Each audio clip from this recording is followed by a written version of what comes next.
Satterwhite, founder and CEO of She Heals the World. I'm so happy that you are tuning in to today's episode to hear the top lifestyle and business tips from women entrepreneurs all around the globe. If you found this show helpful, be sure to share it with a friend. That's how our community grows. Today's guest is coming up next.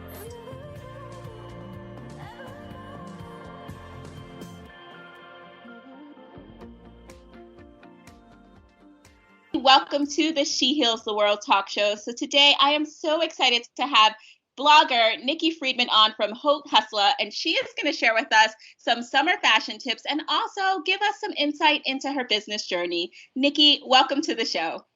Thank you so much for having me, Sophia. I'm so excited to be here. And you are joining us from the sunny Hamptons, which I'm so jealous that you're like living your best life right now. I'm like, just escape the city, out on the lounge chair. It's nice. Very, very peaceful out here. I can imagine. I love it there. So tell me, how did you get your business started? Like, tell the audience what you do, like what you're about, and how you got started with your work. Absolutely. So I'm currently 26 years old. I went to school down in Miami at the University of Miami. I was always very, very interested in fashion and marketing. And I kind of always knew that I wasn't really the type of gal for the 9-to-5 scene. So I kind of took my interest in fashion and marketing and tried to put it all together.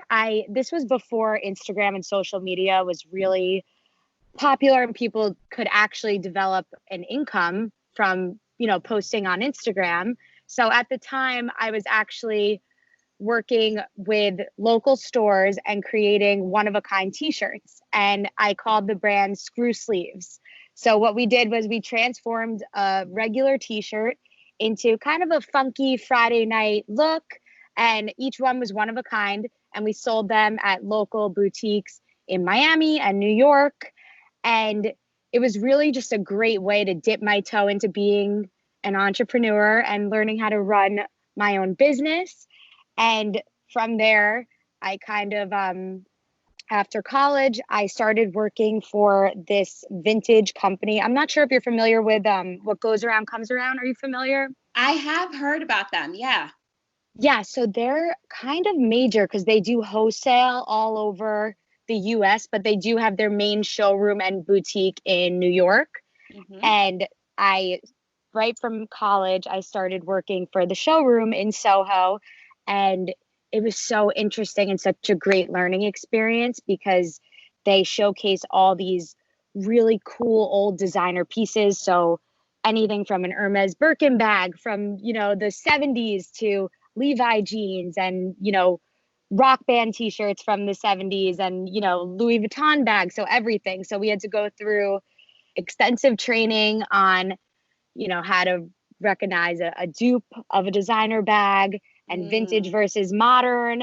And I was obsessed. And we were stylists, but we were also sellers. So people would come into the store and we had to have extensive knowledge on vintage and modern and, all these designer pieces. And I was hard eyes for the whole thing. I loved it.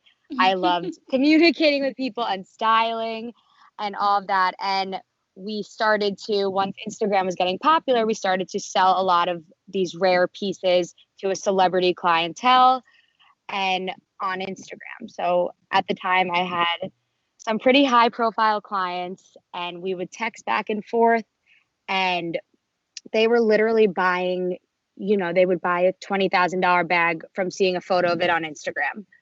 So it was a pretty crazy concept. So that's kind of when I got my juices flowing, like, okay, this can really be a thing. Like you can really sell things and make profits off of photos and, making something look nice and positioning it a certain way. So from then on, I kind of just working with all these really, really high profile clients and really interesting people. It was one of the coolest pinch me moments when A$AP Rocky and Drake walked into the store. And from then on, we kind of had a personal relationship, and I'm sourcing, pieces for them and then seeing them wearing it in photos. It was just a really it was a really, really cool, eye-opening experience how Instagram and social media can really, really make you money and be a thing. And if you position a certain product a certain way, you can really sell it and make money so instantly. So I kind of took my styling experience there, my clientele and all of that, and kind of decided, you know what, I'm just going to try this out. I'm going to post these super rare pieces on my personal Instagram to A, try and sell them for the store, B, gain some new clientele, and C, just see where it goes. And, you know, hopefully it would resonate with some people, help people. And, you know, from then on, it kind of just, it kind of just blew up. It was, I guess, the right time. It was kind of the cusp time before Instagram really, really popped off. So it was a good time to get into the space before it got really saturated.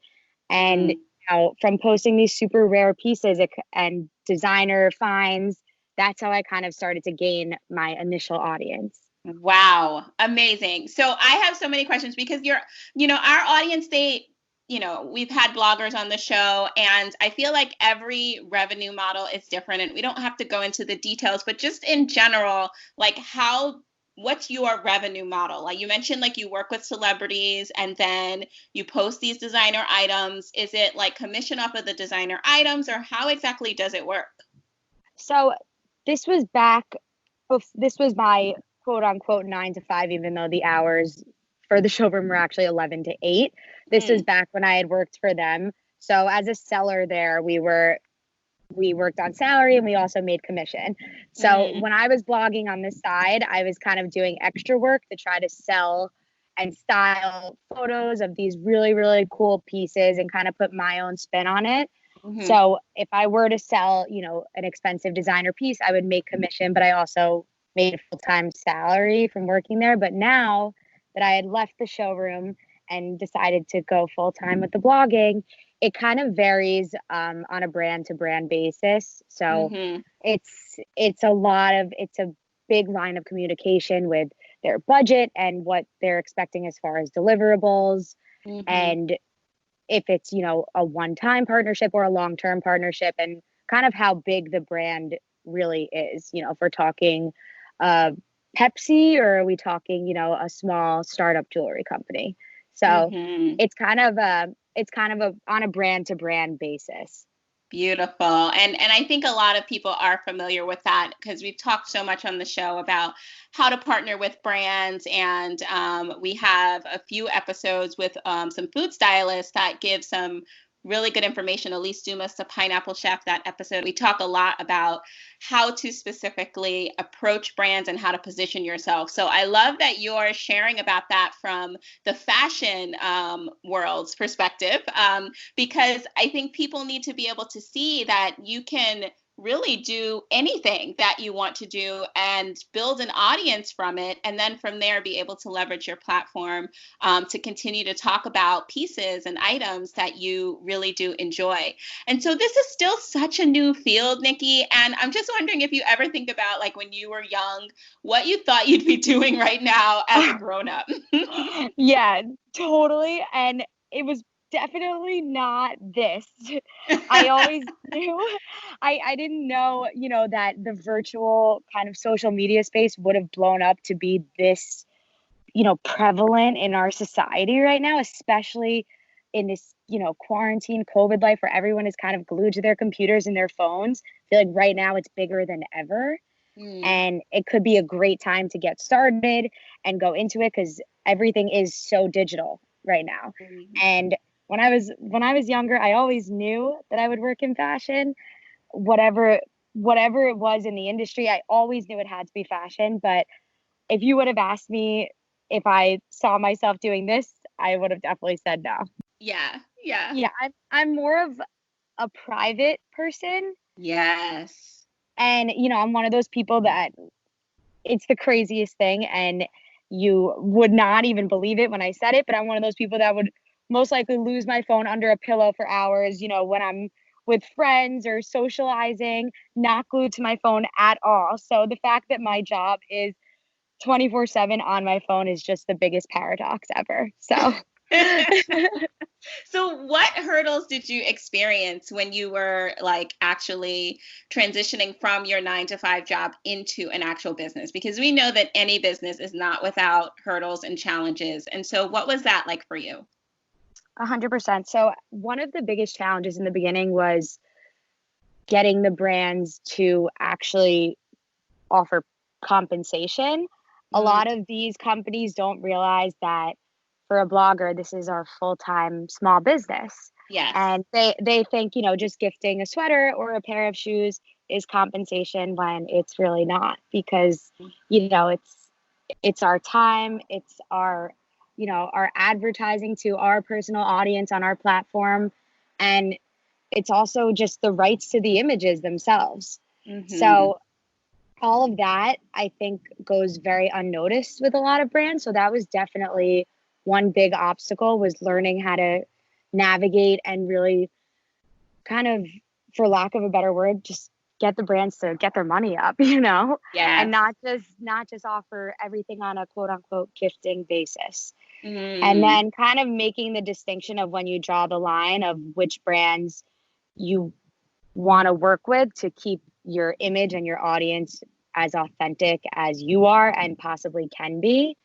I feel like in this space, especially, it could be so easy to be kind of a sellout and, work with certain brands that you actually wouldn't use in real life because of, the offer that they're putting on the table. So definitely making that distinction, I feel, is really important for building an image and staying authentic and true to your audience and honestly yourself. Beautiful. And what has been your greatest win, like, for the last 2 years? What are you most proud of? One of the most exciting things for me was being nominated for the Monaco Influencer Award. That's so cool. So cool. It was really like a pinch me. It was awesome. And at the time, I was still pretty new in the space. This is about a year and a half ago. And I didn't know if it was a scam or what was going on. Some of the emails were in French. I actually speak some French. It was my minor in college because I figured if I was going into fashion, it wouldn't hurt to know French if I was working with factories and all of that. Yeah. So some of the emails were in French. I didn't know if it was a legitimate thing. And I started really digging deeper, realized it was legitimate. And it was one of the coolest experiences ever. I had never been to Monte Carlo, Monaco. It was so beautiful and so cool. And I was around just all these international influencers in different spaces, travel, food, fashion, and everyone was just seeing ball gowns and there was red carpet and speaking different languages. And one of my actual all-time favorite travel accounts, are you familiar with, his name is Munra Uzman? No. And they have the most amazing account. It's this super talented photographer and now his wife, and they go all around the world and take the most insane, beautiful photos. And it's her holding his hand in every photo. So she's in front. I've seen that You've probably photo. seen Yes. some of them. Yes. So they were there, and I had followed them since I first made my own personal Instagram. So I was like, oh my God, these are the big fish. I was so excited about that. At the time, like a year and a half ago, I was like, wow, this is no joke. So that was super cool. The food god was also there. He had won for his category in food, Jonathan Chebin, and just the whole scene, the night, the weekend was magical. And I was like, okay, now we gotta amp things up a bit and keep this going because I loved it. Yes, you are official and you have arrived. Yes, exactly. I was like, I am here. Things are happening. Well, Niki, I definitely want to tap into your brilliance and your amazing sense of style. And I love that you spent so much time sharing your business journey with us, because I really wanted you to come on the show to give us some summer fashion finds, because, COVID-19 has gotten everybody in a funk, obviously. And I think it's just such a breath of fresh air to remember that this is still summertime and we can still shop online and we can still kind of look cute in our offices and our bedrooms and our living rooms in our homes or on the local beach. And so what kind of tips do you have for us to really enjoy this summer in a fashionable way? Oh, totally. I was like in the quarantine, I'm like, okay, I'm like trying to make my living room into a runway. Whether even if I was wearing like my cutest sweatshirt or set, I always had to try to make myself look a little bit presentable just to get my head, Yes. in the proper mood and vibe. I feel like when I'm a huge, weather and like environmental mood person. So when I'm stuck in at home, I always feel, I feel like everyone tend to be this way. You could feel pretty lazy and down, and then you not want to get yourself together, not want to do your hair, put on makeup. I feel like the quarantine did that to so many people. Yeah. So I really felt like even if it was putting on a cute PJ set or a sweatpants set or your cutest workout outfit, I feel like just getting yourself together, putting on a cute set, maybe swiping on some mascara, some lip gloss, just I feel like confidence like within really radiates on the exterior, whether you're doing work or you're in your room, whatever it is. I just feel like if you get yourself together, even if it is in your sweats, that's just step one to being successful and kind of radiating that confidence. Yes. Yes. So, Are there any sweat brands that you are like really loving right now? oh my God. So one of my biggest vices, I was like everyone, I'm sure, ordering a ton off of Amazon during the quarantine because no one knew kind of what factories and what stores were open. So we all knew Amazon was. So I started getting hooked on I went back to basics. So simple. Hanes, jerseys, and all that. Just the simplest brands, Champion. And Wow. I was just buying just matching sets from them and then you know, just styling it in a cute way, throwing on a chunky pair of hoops with your sweatpants, a pair of cute socks, chunky sneakers, and kind of giving it that Hailey Bieber model off duty look. Yes. That was the vibe I was kind of going for during quarantine. And I kind of, as much as, it was disappointing to not be able to break out your cutest summer dresses and spring, we kind of skipped the spring season altogether. It was cool to really experiment with dressing up these sweatpants and pajamas and then kind of styling them in other ways as well. So making your sweatpants into, even call me crazy, an evening look, like with a bodysuit and a pair of heels. And back to my screw sleeves days, I actually ordered so many sweatpants and I'm like, okay, what am I doing with all these heavy sweatpants now that it's 90 degrees? Yes. I chopped some of them up into shorts. So no, now you didn't. You cut them up? Oh my God. I cut them up into shorts. No piece of fabric to waste. Use the excess material as scrunchies, hair tie. Even tried to make masks with some of it. Which if you go to my profile, I have tutorials on how to take a piece of cloth or fabric or I did it with a designer dust bag. I did it with a Chanel dust bag and how to make that into a mask. So I was getting really creative with anything I can kind of get my hands on. But but the cozy staples, I feel like you can go luxe and, buy your $200-$300 sweatshirt, or you can literally order your Hanes sweatshirt on Amazon, tie-dye it, chop it up, throw on your pair of hoops, cute pair of sneakers, and you're done. And you look like you just bought an Off-White or Vetements sweatshirt and it was $30. Yes, yes. And I do have to say, outside of your tutorials, which are awesome, I also think TikTok has so many great styling profiles on how to, like you said, dress up sweatpants. I never heard of dressing up sweatpants until I got into quarantine. And then I was like, wait a minute, I can dress up my yoga pants. I can dress up my Skims. I can dress up like all these different styles and still feel comfortable and be able to go out on my deck and not feel like I need to change. And so I love that trend. I think that's one of my favorite fashion finds and fashion trends for the summertime. Dressing up like dress down clothes, definitely. Totally. And just for me, like I'm all about the contrast. So if you're wearing your sweatpants, you can, wear it with your sneakers. You can wear it with your cute little, pointed toe heel or any of that, or your little sandals, strappy sandal. And even taking your fancier dress and wearing that with sneakers and high socks, like a, Princess Diana vibe. So yeah, I'm all about that contrast, like wife beater and Chanel bag and, just that really, low to high contrast. So dressing down really formal looks and then dressing up really casual looks. I guess that's one of my favorite fashion tips and summer, especially for this summer, because we're all kind of trying to make life happen again. So nothing is that formal right now. Yes. Yes. So one thing that you said, you said high low, and I hear people talking about that all the time. I'm not that into the fashion world. Like I try to follow, but I like kind of would rather other people just tell you me. Always look so cute though. Like on your days, I'm like, okay. Thank you. I try to just let other people just tell me what to do because my brain just can't handle it. But you mentioned high low, and I guess that is like if you have like an expensive piece that you can sometimes pair it with like a not so expensive piece, so you're not splurging a gazillion dollars on your outfit all the time. What are the things that you feel like must be like things that you invest in for the summertime as far as clothing, and then which things do you feel like you can kind of skimp on and it's not that important to buy something that's super expensive when you're wearing it?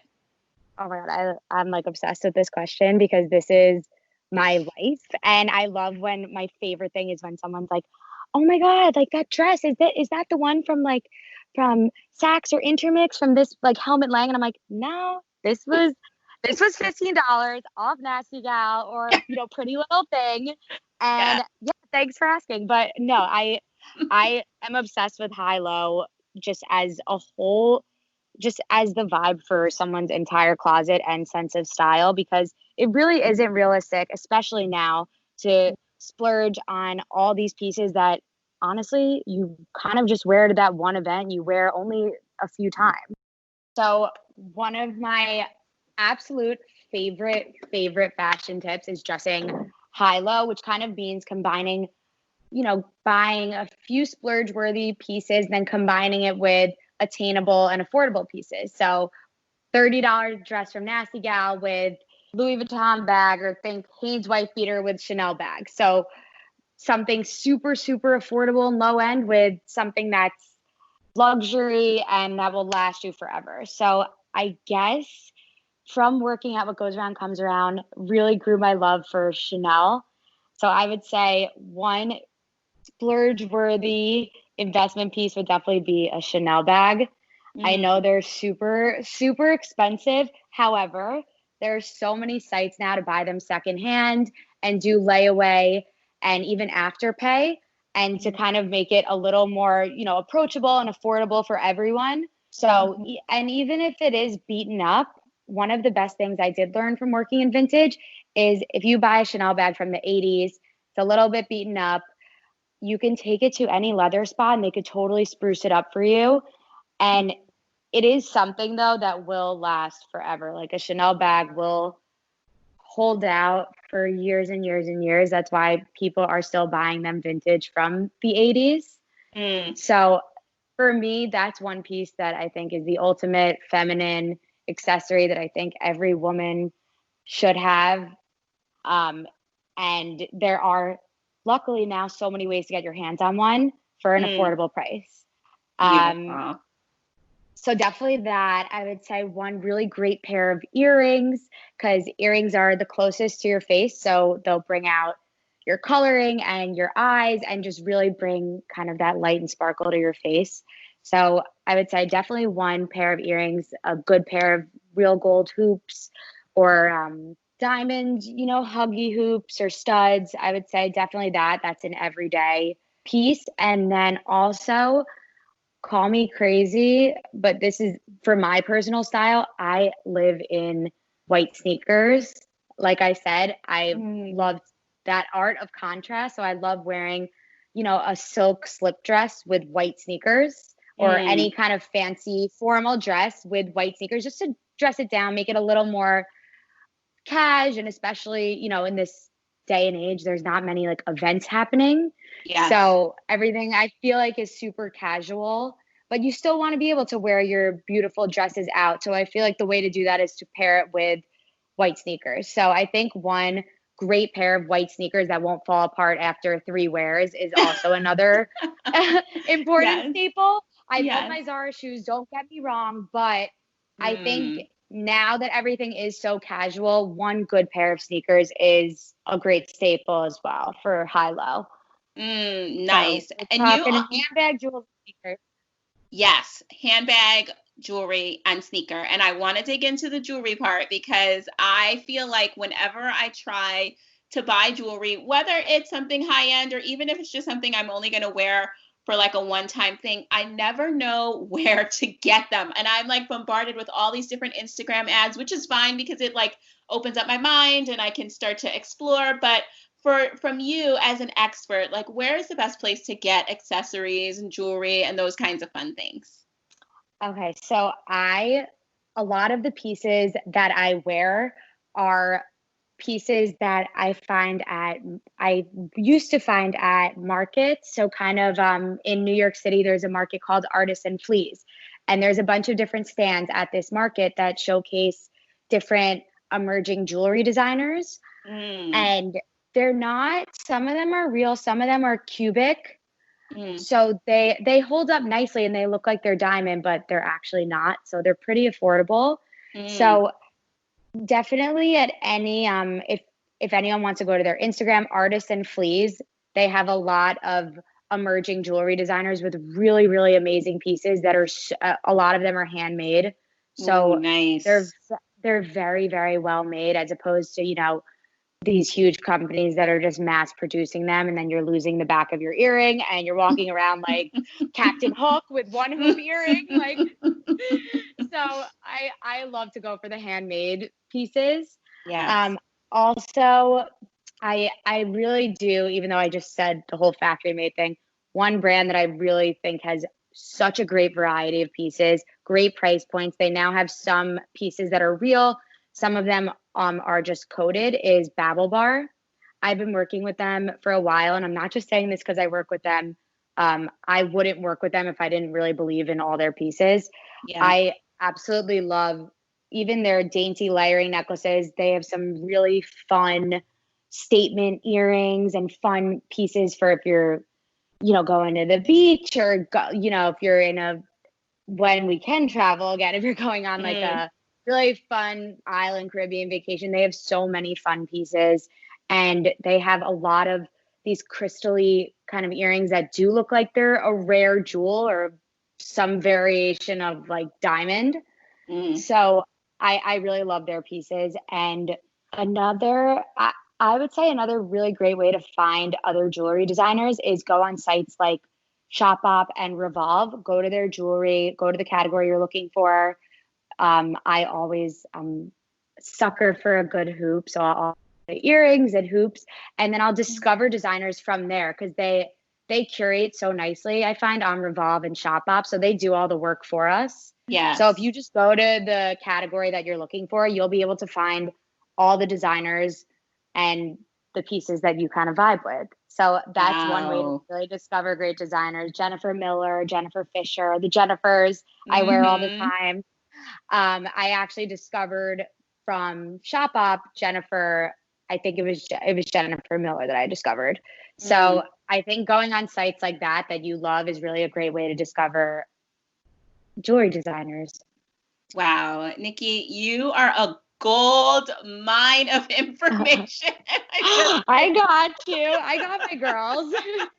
I just want to like take you with me wherever I go. Like just here's my wallet. Just tell me what to buy. Slide into my DMs anytime. I know that's why I'm like when times change or whatever, I really want to continue to help people on a more personal level and really get into more personal styling.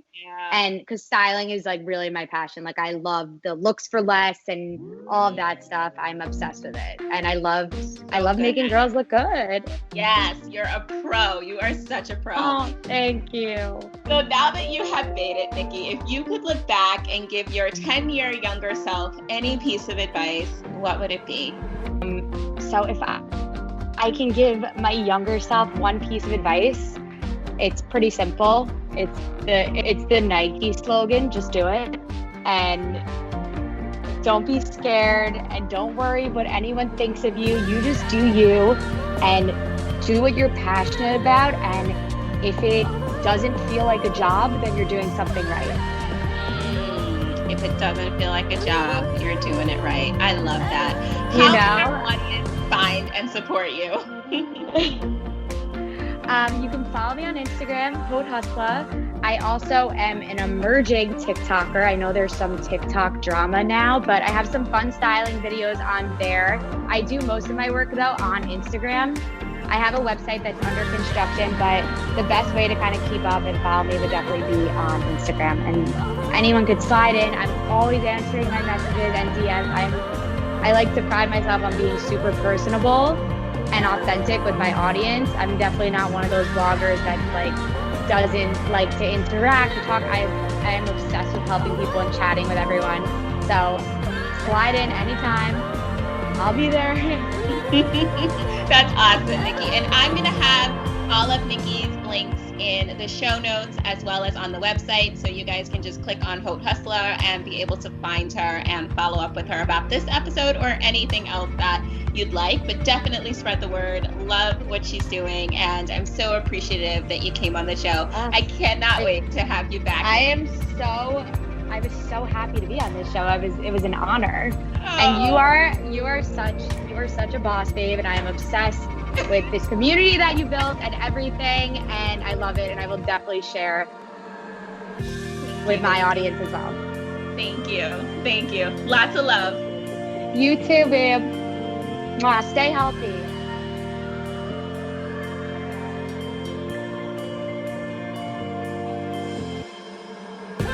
There you have it.